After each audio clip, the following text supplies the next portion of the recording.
ಬಂಧನವನ್ನ ಮಾಡದಿದ್ರೆ ನೇರವಾಗಿ ಈ ಪ್ರತಿಭಟನೆ ಸಂಜೀವ ಪೂಜಾರಿ ಮನೆಗೆ ಹೋಗುವಂತ ಲಕ್ಷಣಗಳು ಬರ್ತಾ ಇದೆ. ದಯವಿಟ್ಟು ತಕ್ಷಣವನ್ನು ಬಂಧನ ಮಾಡಬೇಕು. ಇನ್ನಷ್ಟು ಕಾರ್ಯಕರ್ತರಿಗೆ ಮಾಹಿತಿಯನ್ನು ಕೊಡಿ. ಇಲ್ಲಿ ಸೆಷನ್ಗೆ ಬರಲಿ ಅಥವಾ ಮನೆ ಹತ್ರ ಬನ್ನಿ.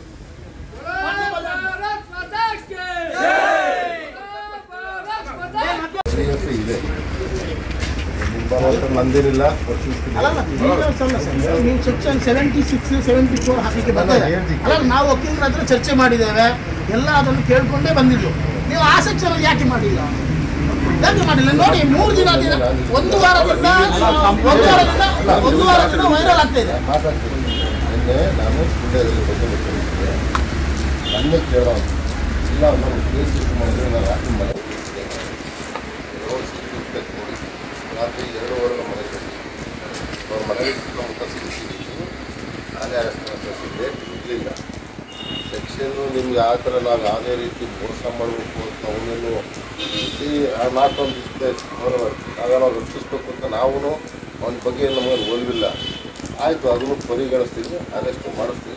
ನಾವು ಅರಣ್ಯ ಇಲಾಖೆ ನಮ್ಮ ಮೇಲಧಿಕಾರಿಗಳು ಹೇಳಿದ್ದಾರೆ, ನೀವು ಹೇಳೋಕ್ಕೆ ನಾನೇ ಉತ್ತರ ಕೊಟ್ಟಿದ್ದೀನಿ. ಮತ್ತೆ ಒಬ್ಬರು ಮಾತಾಡೋದು ನಾವು ಯಾರೋ ಪರ ನಿಂತು ನೀವು ಅವರನ್ನು ಬಂಧಿಸಬೇಕು. ಬಂಧಿಸಲಿಲ್ಲ ಅಂದರೆ ಇಡೀ ದಕ್ಷಿಣ ಕನ್ನಡ ಜಿಲ್ಲೆಯಿಂದ ನಾವು ಚಲೋ ಕರೆ ಕೊಡ್ತೇವೆ ಪುತ್ತೂರಿಗೆ. ಮತ್ತೆ ಆಗುವ ಅನಾಹುತಗಳಿಗೆ ನೀವೇ ತೊಂದರೆ. ನೀವು ಅವರಾದ್ರಿ ಥರ ನೀವು DSP ಕಚೇರಿಯಲ್ಲಿ ಕೂತ್ಕೊಳ್ತೇವೆ. ನೀವು ಹುಡುಕಿ ಸರ್, ನಿಮ್ಮ ಹತ್ರ ಎಲ್ಲ ಅವನಿಗೆ ಎಲ್ಲ ಕಾನೂನುಗಳು ಗೊತ್ತಿದೆ. ಮೊಬೈಲ್ ಏನು ಸ್ವಿಚ್ ಆಫ್ ಇದೆ ಸರ್? ಇವತ್ತು ಬೆಳಿಗ್ಗೆ ವಾನಿತ್ತು ಸರ್. ನಾನು ಕಾಲ್ ಮಾಡಿದ್ದೇನೆ. ಇಲ್ಲ ನೀವು ಅದು ಸುಳ್ಳು ಹೇಳೋದು ಬೇಡ ಸರ್. ಮೊಬೈಲ್ ಸ್ವಿಚ್ ಆಫ್ ಆಗಿದೆ ಅಂತ ಸುಳ್ಳು ಹೇಳಬೇಡಿ.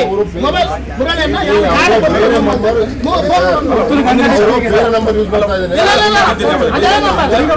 ಒಂದು ನಿಮಿಷ ನಿಮ್ಮ ಮಾತಿನ ನಿಮಗೆ ಅಲ್ಲ ಅವ್ರು ಸಿಗುವುದಿಲ್ಲ ಗೊತ್ತಿಲ್ಲ ಅಂತ ಹೇಳಿದ್ರೆ ನಾವು ತೋರಿಸಿಕೊಡ್ತೇವೆ, ನೀವು ಬಂಧನ ಮಾಡಿ. ಖಂಡಿತ ಸರ್. ಇಲ್ಲ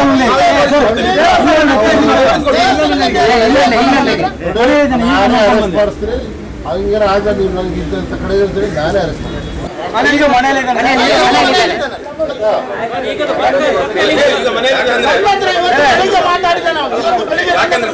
ನೀವು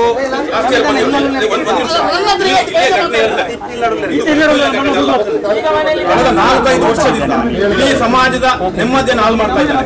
ಒಂದು ಹೆಣ್ಣು ಮಕ್ಕಳಿಗೆ ಬೈತಾ ಇದ್ದಾರೆ. ಹೇಳ್ಕೊಟ್ಟಿದ್ದೀನಿ, ಅರೆಸ್ಟ್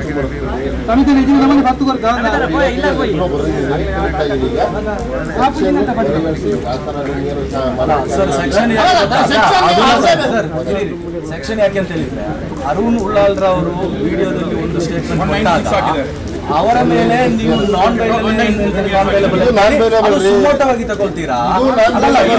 ಒಂದ್ ನಿಮಿಷ, ಈಗ ನಾವೊಂದು ಹೇಳುವಾಗ ಒಂದೇ ಬಿಡ್ತೀನಿ, ಏನು ಮಾತಾಡೋಲ್ಲ. ನಾನ್ ವೈಲೇಬಲ್ ಈಗ ಸುಪ್ರೀಂ ಕೋರ್ಟ್ ಆದೇಶ ಇದೆ ಸರ್. 3 ವರ್ಷಕ್ಕಿಂತ 7 ವರ್ಷಕ್ಕಿಂತ ಹಿಂದೆ ಶಿಕ್ಷೆ ಆಗುದಿಲ್ಲ. 1 ನಿಮಿಷ, 3 ವರ್ಷ ಇಟ್ಟು ಅಂದ್ರೆ ಅವ್ನು ಅರೆಸ್ಟ್ ಮಾಡ್ಬೋದು ಅಂತ ಕಾನೂನು ಇಲ್ಲ. ಅವ್ನು ಅರೆಸ್ಟ್ ಮಾಡ್ಬೋದು. ಅದು ನಮಗೆ ಅರೆಸ್ಟ್ ಆಗ್ಬೇಕು ಸರ್.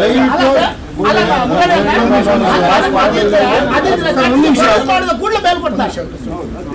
ನಾನು ನಿಮ್ಮ ಹತ್ರ ಕೇಳ್ತಾ ಇರೋದು, ಈಗ FIR ಮಾಡಲಿಕ್ಕೆ ಆಗಲ್ಲ. ಬೇರೆ ಆಗಲ್ಲ ಹೇಳ್ತೇವೆ. ನೀವು ಗ್ಯಾರಂಟಿ ಇದ್ದೀರಾ ಸರ್? ನೀವು ಗ್ಯಾರಂಟಿ ಇದ್ದೀರಾ? ಹೌದು, ಬೇರೆ ಆಗಲ್ಲ ಅಂತ? ಆಗಲ್ಲ ಇದು. ಹಾಗಾದ್ರೆ ಬಂದಿಸಿ, ಇವತ್ತು ಬಂದಿಸಿ.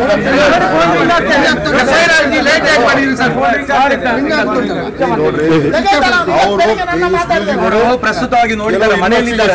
ನಾನು ಹೇಳಕ್ಕಾಗಲ್ಲ, ಕೇಳಿ. ಅವರು ನಂಬರ್ಗಳ ಡೈವರ್ಟ್ ಮಾಡಿದ್ದಾರೆ. ಅದೇ ನಂಬರ್ ನನ್ನ ಹತ್ರ ಮಾತಾಡಿದ್ದಾರೆ. ಈಗ ಅರ್ಧ ಗಂಟೆ ಇವರು ಮನೆಯಲ್ಲಿದ್ದಾರೆ.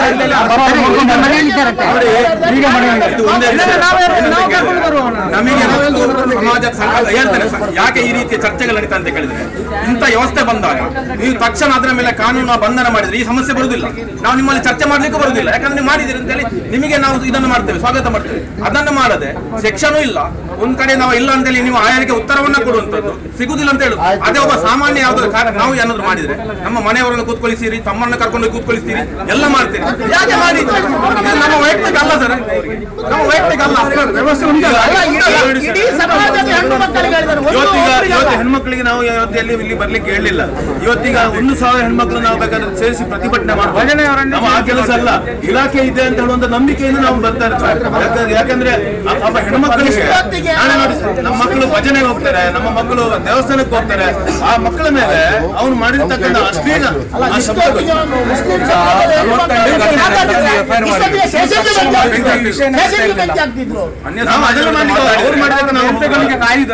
ನಮ್ಗೆ ಅಷ್ಟೇ ಅವನು ಅರೆಸ್ಟ್ ಆಗ್ಬೇಕು ಸರ್, ಒಮ್ಮೆ ಜೈಲಿಗೆ ಹೋಗ್ಬೇಕು, ಅವನು ಗೊತ್ತಾಗ್ಬೇಕು ಬುದ್ಧಿ ಏನು. ಯಾಕಂದ್ರೆ ನಿಮಗೆ ಗೊತ್ತಿದೆ ಇಲ್ಲ ಗೊತ್ತಿಲ್ಲ, ಅವನಿಗೆ